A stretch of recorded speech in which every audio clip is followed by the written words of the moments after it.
তো মোটামুটি 2 ঘন্টা 45 মিনিট বাস জার্নি করার পরে ফাইনালি আমরা চলে আসলাম মাদারীপুর লেক পার্কে। তো গাইস আরেকটা কথা না বললেই নয়, এই মাদারীপুর লেক পার্ক কিন্তু ইতালি নামে পরিচিত। তো গাইস মাদারীপুরের বাহিরে যারা যারা আমার ভিডিও দেখেন তাদের সবাইকে বলতেছি একবার হলেও আমাদের প্রিয় শহর মাদারীপুরে ঘুরে যাবেন। তো এখন আমি আছি মাদারীপুর কোঠের মোড়, এখান থেকে একটি অটো নিয়ে চলে যাব ডিরেক্ট বাসায়। তো গাইস ফাইনালি আমি অটোতে উঠেই পড়লাম, আর এখান থেকে আমার বাসার দূরত্ব 30 মিনিট। তো মোটামুটি অটোতে 25 মিনিট বসে থাকার পরে ফাইনালি আমরা চলে আসলাম আমাদের ফাঁসিয়াতলা ব্রিজে। তো গাইস বাড়িতে কিন্তু চলে আসছি, আর এখন আমি আসি আমার এক বড় ভাইয়ের বাসায়। তো তার বাসায় আসার আগে আমি তাকে কল দিয়ে বললাম, ভাই এবছরের প্রথম ফল আম কিন্তু খাওয়াতেই হবে। আর আমি এদিকে বেশ কয়েকটাই ঢিল মারছি, তাও আম গাছ থেকে পড়তেছিল না। তো আমরা এখন আসি আম চুরি করতেছি, মানে চুরি না সরি মানে না করে খাইতেছি আর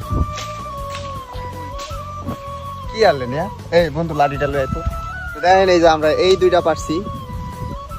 আল্লাহর জমিন, আল্লাহর গাছ, সবই আল্লাহর তৈরি। আমরা আল্লাহর সৃষ্টি। 18,000 মাখলুকাত আমাদের মানুষের জন্য তৈরি করা হয়েছে। তা আমরা কি কারোটা চুরি করে খাচ্ছি? না, আমরা আল্লাহর সৃষ্টি করা জিনিস খাচ্ছি। রহমত, আবার রহমতের বৃষ্টি। এই ফাইনালি একটা পড়ছে দেখেন, এই যে এলিন ভাই এখন এটা দিয়ে মারবো ভাই, দুইটা হালাই দেবো কিন্তু রে এত আসতে মারলে কাম হইব না তো। আর একটা পড়ছে এই যে মারেন তো দেখি কাজ করতে পারি কিনা।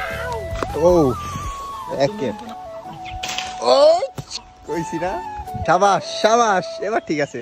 তো আমরা এখন আম বানায় খাবো। এই যে দেখেন কত সুন্দর আম গাইস, মিশন সাকসেসফুল।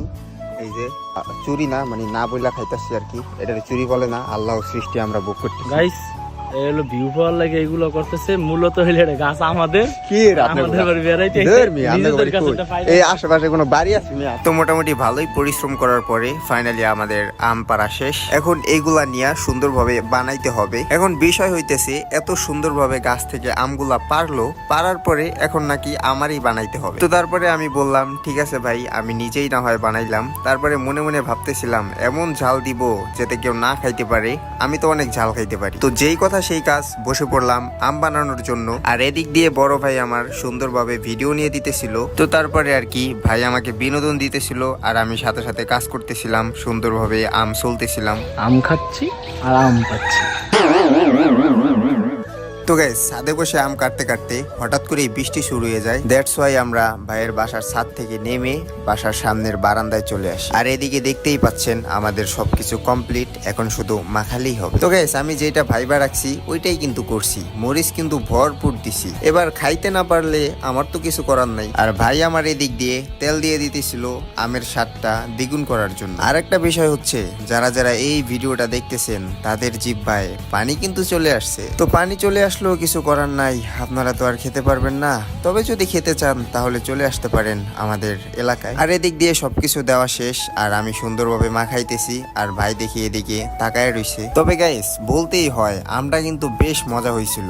তবে আমি নিজে বানাইছি, দ্যাটস ওয়াই যে সুনাম করতেছি, বিষয়টা মোটেও এরকম না, আসলে মজা হয়েছিল। বিশ্বাস না হইলে একদিন আইসেন আমাদের এলাকায়, নিজের হাতে বানায় খাওয়ামো, তখনই না হয় বুঝতে পারবেন আসলে কতটা মজা। আর এখন যে ভদ্রলোকটিকে দেখছেন উনি হচ্ছে আমার বন্ধু, নাম তার সাকিবুল। তবে ক্যামেরার সামনে খুব একটা আসে না, একটু লজ্জা পায়। তো গাইস আম খাওয়া শেষ, সোনার বাংলাদেশ, আর এখন আমি চলে যাচ্ছি আমার বাসায়। তো আজকের ভিডিওটা ছিল এতটুকুই। যদি ভিডিওটি ভালো লাগে তাহলে অবশ্যই আমার পেজটি ফলো দিয়ে একটি লাইক দিয়ে দিন। আর গাইস এই রাস্তার ভিউটা দেখছেন, মাশাআল্লাহ কত সুন্দর, তাই না?